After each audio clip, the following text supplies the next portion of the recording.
जय बच्चों, आज हम लोग देखने वाले हैं जो कि प्रेजेंट टाइम में इसका जो मुद्दा है बहुत ज़्यादा चल रहा है। अरावली पर्वत का विनाश होने के बाद क्या प्रभाव पड़ेगा, किस पे? भारत पर। तो भारत पे प्रभाव तो पड़ेगा, बट हर एक जगह स्टेट पे नहीं पड़ेगा। पर इस समय प्रेजेंट टाइम में देखा जाए तो उत्तर भारत का बहुत ज़्यादा नुकसान हो जाएगा। ठीक है, तो हम लोग सबसे पहले समझते हैं अरावली पर्वत है कहाँ, इसका विस्तार कहाँ से कहाँ तक है। तो हम लोग यहाँ तक देखते हैं। जब अरावली पर्वत जो होता है वो अरावली पर्वत हम लोग देखते हैं यहाँ से गुजरात से होते हुए यहाँ से कुछ इसका विक्षण है। ठीक है, तो यहाँ से हम लोग देखेंगे ऐसे ये है, यहाँ तक आप आएंगे। ठीक है, तो ये गुजरात, आप देखो इधर और चले आ जाएंगे तो देखो ये और चली गई है इधर, जिसे बोलते हैं हरियाणा के तरफ हो रही, और फिर ये थोड़ा सा ये दिल्ली के रूट से चेंज होकर ये इधर चली आई है। ठीक है, जो दिल्ली में बारिश हो जाती है।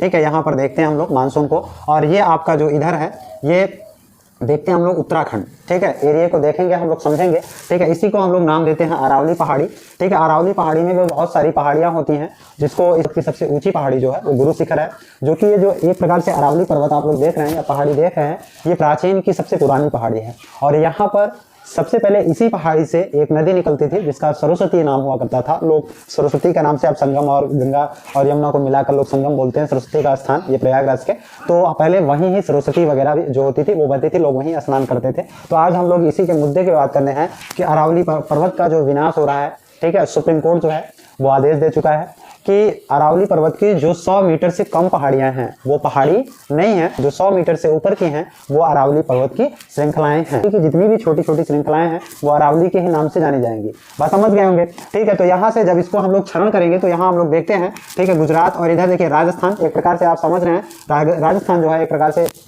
मरुस्थल एरिया है, कुछ ही पार्ट है और ज़्यादा नहीं है। ठीक है, और इधर के जो इसके पार्ट हैं कुछ सेफ जोन में है। ठीक है, जहाँ पर कोटा वगैरह है, जहाँ पर कोचिंग संस्थान बहुत सारे जो डेवलप होकर चल रहे हैं। ठीक है, तो आप देखिए जो यहाँ पर अरावली पर्वत के जो भी छोटी छोटी श्रृंखलाएं अभी छोटी हैं और जो बड़ी हैं। ठीक है, इसमें हम लोग ये देखते हैं कि हम लोग का इसमें दिक्कत कब आएगा, जब इसमें मानसून की चीज़ें आएंगी तब हम लोग समझते हैं मानसून में क्या क्या प्रभाव पड़ेंगे। इसमें सबसे ज़्यादा जो भी प्रभाव पड़ेगा वो मानसून में प्रभाव पड़ेगा। तो आइए हम लोग और थोड़ा सा पहाड़ियों को बनाकर अच्छे से समझते हैं। ठीक है, यहाँ पर आप देखेंगे, यहाँ पर विंध्य पर्वत एक है, आप देखेंगे ये विंध्य पर्वत है। तो विंध्य पर्वत के पास में तो दो नदियां आती हैं, एक नर्मदा और एक ताप्ती। नर्मदा इधर से, ताप्ती इधर से।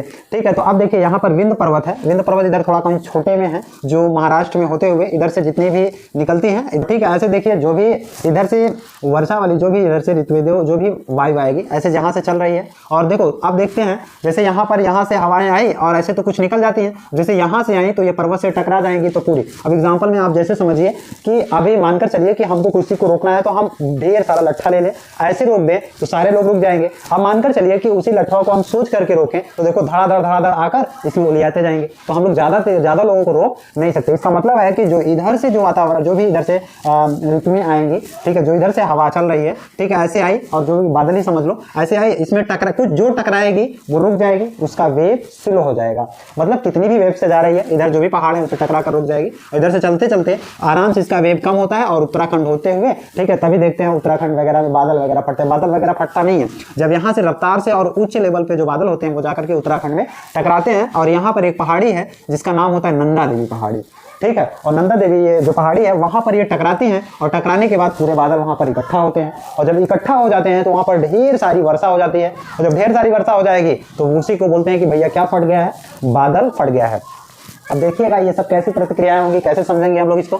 जैसे जैसे इसमें छोटे छोटे पहाड़े जो हैं वो विचलित हो जाएंगे, विचलित होने के बाद इसका क्षरण कर लिया जाएगा। तो आप देखेंगे, देखिए इधर से भी हवाएं चलेगी, किधर से, इधर से भी हवाएं आएंगी। तो देखो इधर से जो हवाएं आती हैं रेगिस्तान की, जो भी छोटी छोटी जो भी बालू वगैरह भी होते हैं, जो भी रेगिस्तान के एरिए छोटे मोटे धूल कंकड़ होते हैं, वो सारी चीज़ें कहाँ आ रही हैं, अरावली यहाँ पर इसको रोक ले रही है। मतलब कहने का मतलब है कि ये उत्तर भारत को इधर की ओर इसको आने के लिए क्या कर रही है, रोक रही है। यदि यही जब हट जाएगी तो इधर से जितने भी रेगिस्तान के छोटे छोटे जो भी हवाएं के कारण से ये रेगिस्तान इधर की ओर बढ़ता हुआ चला आएगा। तो इधर की ओर जैसे ही बढ़ेगा ये क्या करेगा, मध्य प्रदेश को भी डाइवर्ट करेगा, कंफ्यूजन प्राप्त करेगा, और यहाँ से भी इधर से भी कुछ उड़कर जाएंगे। अब देखिए जैसे ये हट जाएगा तो यहाँ से जब बादल चलेंगे तो सटासट जाएंगे, बहुत तेज रफ्तार में जाएंगे, और जाने के बाद यहाँ नंदा देवी से क्या हो जाएंगे, टकरा जाएंगे। और जैसे ही टकराएंगे वहां पर बादल धम से उड़ेगा, जो तो बादल फटेगा, जब बादल फटेगा तो बहुत तेज वर्षा होगी। और ये जान लेना कि क्या होगा, जब जब वर्षा बहुत तेज होगी तो उत्तराखंड क्या, उत्तराखंडी वाले समझ रहे हैं क्या होगा। अभी उत्तराखंड में भूचाल आया हुआ था, पानी का बहुत ज्यादा प्रकोप था।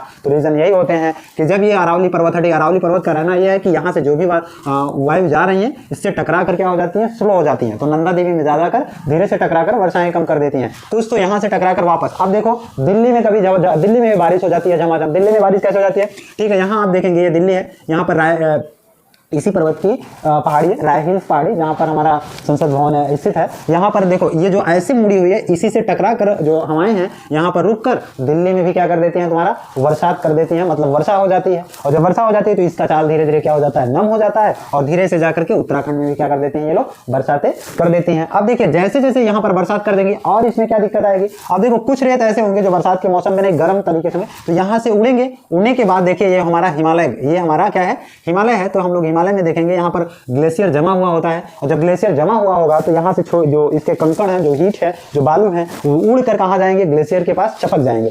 छोटे जब ग्लेशियर के पास छपक जाएंगे तो छपकने के बाद ये क्या होंगे, ये एक प्रकार से बर्फ इसको क्या करेगा, सोख लेगा, और ये पानी को क्या करेगा, सोख लेगा, ठीक है, ठंडियों में सोखेगा। और जब ये गर्मी आएगी तो आप समझते हैं बालू कितनी तेज जलती है। अभी जब समझते हैं कि बालू से लोग क्या करते हैं, दाना भी भूजते हैं। जब बालू थोड़ा सा उष्मा देंगे तो हीट हो जाती है, ठीक है। और जैसे जैसे इस पे घाम लगेगी, बालू यहाँ पर क्या होने लगेगी, हीट होने लगेगी। और जब हीट होगा तो यहाँ की जितने भी ग्लेशियर हैं वो धीरे धीरे क्या होने लगेंगे, पिघलने लगेंगे। जब ग्लेशियर पिघलेंगे तो देखो यहाँ पे जो पानी का बहाव होगा वो और तेज हो जाएगा। जब तेज हो जाएगा तो देखो वो जो बालू जमी हुई है वो नदियों के द्वारे, मतलब गंगा यमुना जो भी नदियां हैं, वो सारी नदियां किधर से आती है, उत्तर प्रदेश से होते हुए, मतलब उत्तराखंड उत्तर प्रदेश होते हुए बिहार तक जाती है। और जहां पर इसको पाएंगे गड्ढा वगैरह है, ठीक है, वहीं ये बालू धीरे धीरे रुकना शुरू हो जाएंगे। तो एक प्रकार से हम लोग ये भी समझते हैं कि बिहार को भी ये दूषित करेगा, मतलब बिहार के नदियों में भी जाकर के धीरे धीरे रुकेगा, तो धीरे धीरे बिहार को भी बाढ़ से प्रभावित करेगा। तो यहाँ तक हम लोग यहाँ तक समझते हैं। देखिए आप समझेंगे तो देखो बिहार इधर, तो इधर से भी जो नदियां आती है भाई ग्लेशियर से ही निकलेगा, और ग्लेशियर जितनी भी बालू है यहाँ पर पिघलेगा और धीरे धीरे ये डायरेक्शन को क्या कर देगा,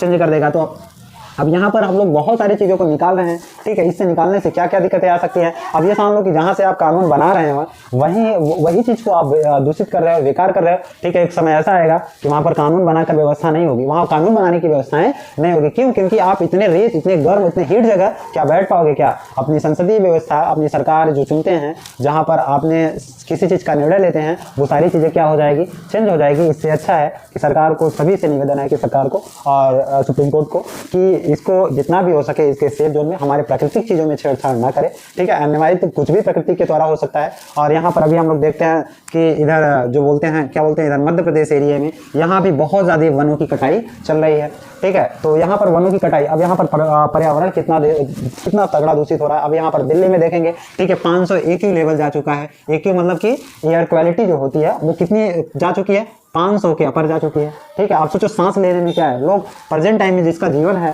सोचो कि इतना हाई पॉल्यूशन वाला एयर ले रहा है, जिसकी जीवन क्षमता 60 साल है, उसकी जीवन क्षमता चलकर 55 साल बच जाए तो बहुत है, ठीक है। जब हमको अच्छी एयर नहीं मिलेगी, अच्छी हवा नहीं मिलेगी, तो बताओ हमारा 21A राइट कहाँ गया। हमको, सरकार को ये दायित्व है कि हमको स्वच्छ ऊर्जा, स्वच्छ हवा दे, सारी चीज़ों को हमको स्वच्छ तरीके से दे, ये हमारा दायित्व है, ये हमको संविधान देता है। तो हम लोग सरकार से यही कहेंगे कि अरावली पर्वत को बचाया जाए, ठीक है। इस और पे गुना हम लोग उसको कटाई कर रहे हैं। तो अरावली में बहुत सारे पेड़ कटेंगे, अभी आप लोग यहाँ तक समझ चुके होंगे, ठीक है। और धीरे धीरे इसकी रेतें इधर की ओर बढ़ेगी, इधर की ओर जाएगी नंदा देवी। और ये जान लो कि उत्तराखंड में इतना भयानक भूचाल आएगा इसको हटने के बाद, ढहने के बाद, कि इधर से जो भी बादल जाएगा धड़ाधड़ जाएगा और धड़ाधड़ उत्तराखंड की नंदा देवी में मारेगा, और तुरंत बादल फटने की सूचनाएं आएंगी। और बहुत ज़्यादा किसमें प्रभावित हो जाएगा, उत्तराखंड वाले बेचारे, उनका जीवन ही जीना थोड़ा से बहुत ज़्यादा कठिन हो जाएगा। तो इससे आशा करते हैं कि सरकार इस पर अच्छे कदम उठाएगी, ठीक है। अरावली के बारे में सोचेगी और नियम थोड़ा सा बनाएगी कि भाई 100 मीटर से कम भी, तभी तो वो पहाड़ है जो हमारे ही हिस्से हैं।